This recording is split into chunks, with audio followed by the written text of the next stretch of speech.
নমস্কার, আমি সৌরভ কর্মকার। আমার ছোট্ট চ্যানেল ভবঘুরে আপনাদের সবাইকে স্বাগত জানাই। তো আজকের বিষয় হলো, কোন বিশ্ববিদ্যালয় আপনার জন্য সেরা?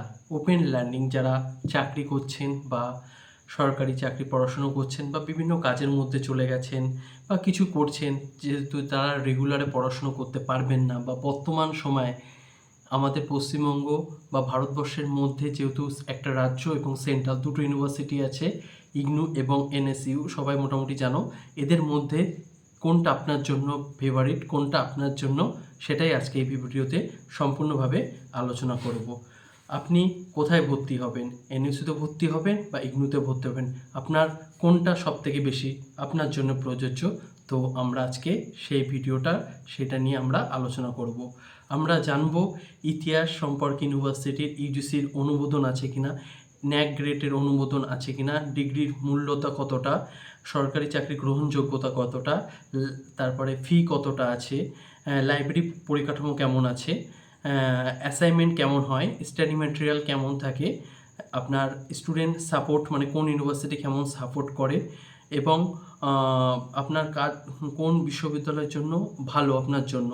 তাই পুরো ভিডিওটা দেখতে এই ভিডিওটা পুরোটা কমপ্লিট করুন।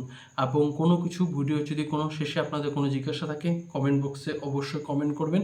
আমার ছোট্ট চ্যানেলটাকে সবার মাধ্যমে ছড়িয়ে দিতে লাইক, শেয়ার, সাবস্ক্রাইব করবেন।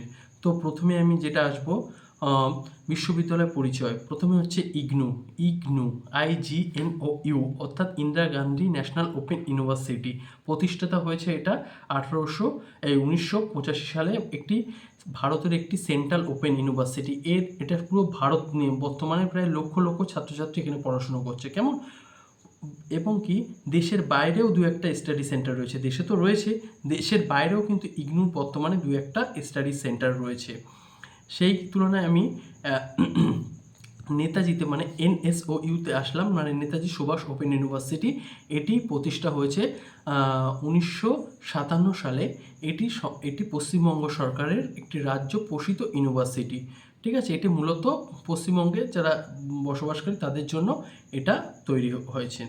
আমি যদি এবার আসি ইউজিসি স্বীকৃতি, কারণ বর্তমানে করার আগে ইউজিসি এবং ইউজিসি স্বীকৃতি ইউনিভার্সিটিটা অবশ্যই মান্যতা দেওয়া উচিত। তো অনেকে জিজ্ঞাসা করেন যে ওপেন ইউনিভার্সিটি ডিগ্রি ভ্যালিড হবে কিনা, এই ইউনিভার্সিটি পড়লে পড়াশোনা হবে কিনা। আমি উত্তর বলবো, এই দুটো ইউনিভার্সিটির ডিগ্রি হচ্ছে ভ্যালিড, দুটোই ইউজিসি স্বীকৃতি। আপনি ক্যালকাটা ইউনিভার্সিটিতে পড়াশোনা করুন, যাদবপুরে পড়াশোনা করুন, যা ভ্যালু পাবেন সেই সার্টিফিকেটের ভ্যালু আপনি ইগনুতে পড়াশোনা করুন, নেতাজিতে পড়াশোনা করুন, সেই সমান ভ্যালু আপনি পাবেন। ঠিক আছে, তো ইউজিসি ডিবিডি নতুন অনুমোদন হয় কিনা, এই দুটো বৈধ। ঠিক আছে, এই ডিগ্রি দিয়ে আপনি SSC, railway, UPSC, KVS, state PCS, net, PhD সব ক্ষেত্রেই আপনি ব্যবহার করতে পারবেন। এমন কোনো ক্ষেত্র নেই আপনি ব্যবহার করতে পারবেন না।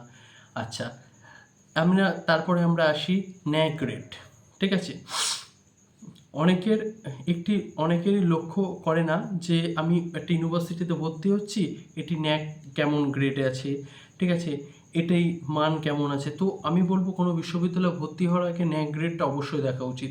এই ক্ষেত্রে ইগনু দীর্ঘদিন ধরে যেহেতু চলে এসছে, ইনি ন্যাক ভালো গ্রেডও পেয়েছে, আর এনএসইউ ভালো ন্যাক গ্রেড আছে। এই দুটোই ভালো একটা পজিশানে আছে ন্যাক গ্রেডের ক্ষেত্রে। আমরা যদি 4 নম্বরে আসি, ডিগ্রি ভ্যালু, মানে কার ডিগ্রি বেশি ভ্যালু, এনএসইউর বেশি ডিগ্রি ভ্যালু না আপনার ইগনুর বেশি ভ্যালু? তো এক্ষেত্রে ইগনু ডিগ্রি বেশি দামি একটু আমি যদি বলি, কারণ ভ্যালু একই, কিন্তু ইগনু যেহেতু এটা সেন্ট্রাল ইউনিভার্সিটি, তো এটা পুরো অল ইন্ডিয়ায় আপনাকে মানে সেটা দেবে আর কি, অল ইন্ডিয়ায় আপনি ব্যবহার করতে পারবেন, এনএসইউ পারবেন, কিন্তু ইগনুটা একটু বেশি, একটু সামান্য হলেও বেশি। হ্যাঁ, তবু মানে এটা আর কি। আচ্ছা, ফিস, আমি যদি ফিসে চলে আসি, সেখানে কিন্তু এখানে Netaji Subhash Chandra open university, Subhash NSU এখানে কিন্তু প্রচুর পরিমাণে এগিয়ে যাবে। ফিস ওদের সব থেকে কম। নেতাজি সুভাষ ওপেন ইউনিভার্সিটিতে ফিস একদম কম, কারণ আপনি আমি একটা এক্সাম্পল দিয়ে যদি দেখি, এর একটা ইউজি কোর্স দেখবেন, ওর একটা ইউজি কোর্স দেখবেন, মানে আপনার ইগনুর একটা ইউজি কোর্স আর নেতাজির একটা ইউজি কোর্স। ঠিক আছে, তো এখানে আপনি নেতাজির যে ইউজি কোর্স আছে এখানে বা পিজি কোর্স আছে অনেক কম পাবেন, হ্যাঁ, অনেক কম পাবেন। তো এটাই একটা পার্থক্য, ফিস কিন্তু নেতাজির অনেক কম। আচ্ছা, স্টাডি ম্যাটেরিয়াল, আচ্ছা স্টাডি ম্যাটেরিয়ালের কথা বলি, যেহেতু একটু ওপেন, দুটোই ইউনিভার্সিটি ওপেন, যেহেতু এখানে নিয়মিত নেই, আপনাকে বাধ্যতামূলক নেই যে আপনাকে ক্লাস করতেই হবে, এখানে ওরকম কোনো বিষয় নেই। আপনার মনে হলে আপনি ক্লাস করবেন, একটা করে এরা একটা মানে প্রতি সানডে করে বা ছুটির দিনে একটা মানে আপনাকে একটা ক্লাস দেবে, সেটা আপনি যদি পারেন করবেন, না হলে করবেন না। এবং এই জন্য এই ওপেন ইউনিভার্সিটিগুলো কি হয়, একটা মানে বই আপনার হাতে দেবেন, রেগুলার ইউনিভার্সিটি কিন্তু আপনাকে বই দেবে না, কিন্তু এরা একটা আপনাকে স্টাডি ম্যাটেরিয়াল মানে আপনি নিজের মতো করে পড়ে পরীক্ষা দেবেন, সেই জন্য একটা বই দেয়। পার্থক্য এটাই, ইগনু কি করে, আপনার বইটা আপনার ঘরে বাই পোস্ট মাধ্যমে পাঠিয়ে দেবে। আর নেতাজি কি করবে, আপনাকে একটা যে সেন্টারে আপনি ভর্তি হবেন সেই সেন্টার থেকে আপনাকে সব কিছু কালেক্ট করতে হবে, বইপত্র যা এভরিথিং আপনাকে ওখান থেকে নিয়ে আসতে হবে, ঠিক আছে। আর দুটো ইউনিভার্সিটির একটা গুরুত্বপূর্ণ, যেহেতু এটা মানে আপনাকে নিজের মতো করে কমপ্লিট করতে হবে, তাই আপনি এদের ওয়েবসাইট যেটা আছে সেটা এই যে আমি দিয়ে দিলাম দুটো ওয়েবসাইট, এই দুটো ওয়েবসাইট নিয়মিত ফলো করবেন। আপনি যদি ইগনুর স্টুডেন্ট হয় ইগনুর স্টুডেন্ট ওয়েবসাইট ফলো করবেন, আপনি যদি এনএসইউর স্টুডেন্ট তাহলে আপনি এই দুটো ওয়েবসাইট আপনি ফলো করবেন। আরেকটা কথা, ভাষাগত খুব গুরুত্বপূর্ণ একটা সমস্যা পড়ে যায় আমাদের। যদি ইগনুতে আপনি পরীক্ষা দেন, তবে এখানে যে কোর্সগুলো থাকে ম্যাক্সিমাম সবগুলোই মোটামুটি ইংলিশ থাকে, কিন্তু কিছু কিছু হিন্দিও থাকে, মানে আপনাকে এভারেজ ইংলিশ এবং হিন্দিতে আপনি পরীক্ষা দিতে পারবেন। আর নেতাজিতে যদি হন, আপনি বাংলা এবং ইংরেজিতে পরীক্ষা দিতে পারবেন। আরেকটা গুরুত্বপূর্ণ একটা কথা বলা আমার হয়নি, এই বছর থেকে বা আগের বছর থেকে যেটা নেতাজি আপনার ব্যাচেলার যেটা ছিল সেটা কিন্তু 4 বছর হয়ে গেছে, কিন্তু ইগনুতে কিন্তু সেটা 3 বছর। আপনি যদি বলেন কেন, কারণ ইগনু একটা বিশাল বড় ইউনিভার্সিটি, ওদের আলাদা ইউজিসির থেকে আপনাদের ওদের ল আছে, ওদের ইউনিভার্সিটির অনেক আইন কারণ আছে, সেই জন্য ওরা কিন্তু এখনও 3 বছরে আপনার ডিগ্রি কমপ্লিট করাবে। বাট ইগনু এই নেতাজি কিন্তু আপনার 4 বছরে ডিগ্রি কমপ্লিট করবে। কিন্তু এই যে আপনি 4 বছরে যদি আপনি ডিগ্রি করেন, তাহলে আপনি সুযোগ কী পাবেন, আপনি সুযোগ পাবেন যে নেতাজি প্রথম বছর আপনি যদি ডিগ্রি কমপ্লিট করেন তাহলে সার্টিফিকেট পাবেন, সেকেন্ড বছর যদি করেন আপনি ডিপ্লোমা পাবেন, তৃতীয় বছর যদি কমপ্লিট করেন তাহলে আপনি ডিগ্রি পাস পাবেন, এবং চতুর্থ বছর যদি ডিগ্রি কমপ্লিট করেন তাহলে আপনি পাবেন অনার্স ডিগ্রি পুরো পাবেন। কিন্তু ইগনুতে সেটা কিন্তু হবে না, ইগনুকে আপনাকে 3 বছর কমপ্লিট করার পরেই আপনাকে ব্যাচেলার বা দেবে, ঠিক আছে। আর মাস্টার্সের ক্ষেত্রে 2 বছর, এটাও 2 বছর, ও বছর 2 বছর।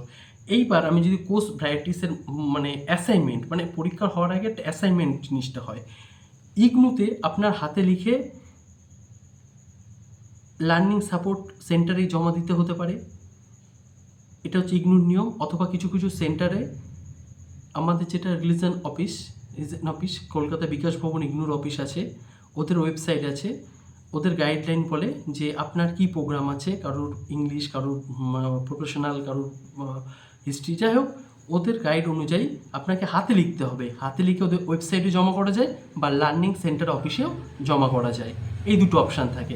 নেতাজির ক্ষেত্রে সম্পূর্ণ উল্টো, এখানে এমসিকিউ কোশ্চেন আসবে আপনার, বাড়ি বসে একটা টাইম দেবে, নির্দিষ্ট পরীক্ষার আগে টাইম দেবে, আপনি সেই টাইমের বসে যখন খুশি সেই এমসিকিউ আপনি সলভ করতে পারবেন। এক্ষেত্রে কিন্তু নেতাজি কিন্তু অনেক এগিয়ে থাকলো, যে অ্যাসাইনমেন্টের ক্ষেত্রে কিন্তু নেতাজি অনেক কমফোর্টেবল, এখানে অনেক নম্বর বেশি তোলা যায়।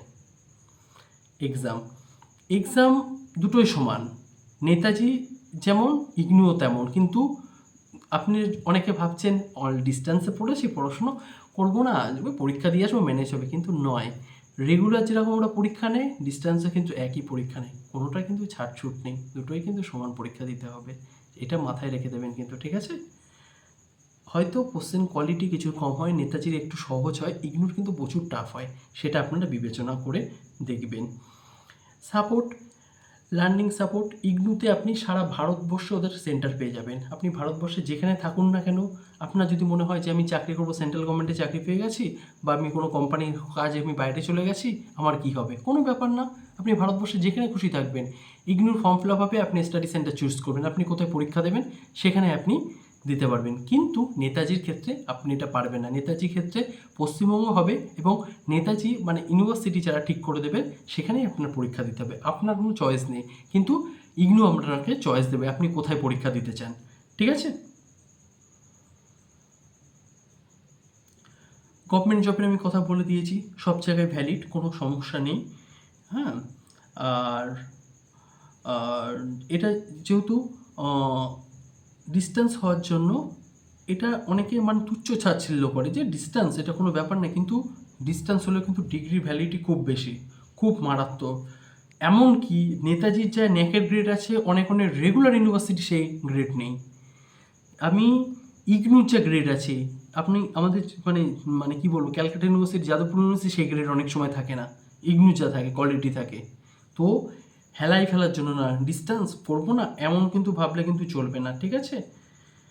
আর যদি একটা কথা বলি, আপনি যদি আমি একটা পরিষ্কার কথা বলি যে ইগনু কাদের জন্য, একটাই কথা আমি বলবো।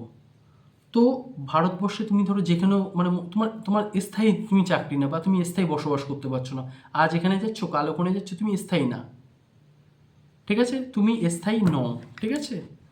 তুমি স্থায়ী নও। তো তোমার ক্ষেত্রে ইগনু বেস্ট, ন্যাশনাল লেভেলে এটা প্রিপারেশন হয়। এখানে তুমি যদি মনে করো আমি উচ্চশিক্ষায় নেট সেট পিএইচডি, হ্যাঁ, বা আরও বেশি হায়ার স্টাডি করব, আরও বিষয়টা ডিপ করে জানবো, তাহলে তোমার জন্য ইগনু। নেতাজি কাদের জন্য, ঠিক আছে? ওয়েস্ট বেঙ্গলের মধ্যে তুমি ভাবছো যে আমি বাড়ির কোথাও যাবো না, আমি ওয়েস্ট বেঙ্গলে এই জায়গাটার মধ্যে থাকি, আমার পরীক্ষা পড়বে এই বাড়ির পাশে, তাহলে তুমি নেতাজি, ঠিক আছে, ঠিক আছে? আর বাংলায় এখানে বাংলা সুবিধা অনেকে আছে, ইংলিশে সুবিধা হয়, হিন্দি পারে না অনেকে, আমাদের বেঙ্গলি স্টুডেন্ট যারা আছে, কিন্তু নেতাজিতে সম্পূর্ণ তুমি বাংলায় লিখতে পারবে, প্রশ্ন বাংলায় আসবে, উত্তরও বাংলায় লিখতে পারবে। অনেক অনেক ক্ষেত্রে হয়তো কোশ্চেন ইংলিশে আসে, কিন্তু বাংলায় লিখতে পারবে। একটা কথা মনে রাখবেন, আমাদের পশ্চিমবঙ্গের প্রধান ভাষা বাংলা, সরকারি জায়গায় বা সরকারি বিশ্ববিদ্যালয়ে বাংলা বাধ্যতামূলক, বাংলায় লিখতে কোনো সমস্যা হবে না, তুমি বাংলায় লিখতে পারো, বলতে পারো, সব কিছু তোমাকে জানতে হবে, বাংলা থাকবেই, মাস্ট। তো এই হলো আমার কিছু ওপিনিয়ন, ঠিক আছে? তো সবাই এই বেসিক বিষয়গুলো, তো এই বেসিক বিষয় আপনারা ভাববেন কোনটা ভালো কোনটা খারাপ। তো আপনার যেটা মনে হবে ডাউট বা কোনো বিষয় নিয়ে যদি ডাউট থাকে, তবে আমাদের আমার এই ডিসি ডেসক্রিপটিভ অবশ্যই আপনি কমেন্ট করবেন, কি আপনার বৃত্তান্ত সব কিছু জানাবেন, কি সমস্যা, আপনি কী নিয়ে পড়তে চান। এমনকি এরপরে আমি দু একটা কেরিয়ার কাউন্সেলিং করে দেবো, যে ভবিষ্যতে আপনি কি করবেন বা 10th পরে কি করবেন, এই নিয়ে একটা ভবিষ্যৎ কাউন্সেলিং করে দেবে, ঠিক আছে? তো আজকে ভিডিওটা এই পর্যন্ত। যদি আমার এই ভিডিওটা ভালো লেগে থাকে তাহলে লাইক করুন, চ্যানেলটায় সাবস্ক্রাইব করুন, ঠিক আছে? আর আপনি ইগনু বা নেতাজি কোনটা বেছে নিলেন এবং আপনার জন্য কোনটা সুইটেবল, বা আমার এই ভিডিওটা দেখে আপনার কোনটা উপকার হলো, সেটাও আপনি কমেন্ট করে জানাবেন। ধন্যবাদ, থ্যাংক ইউ।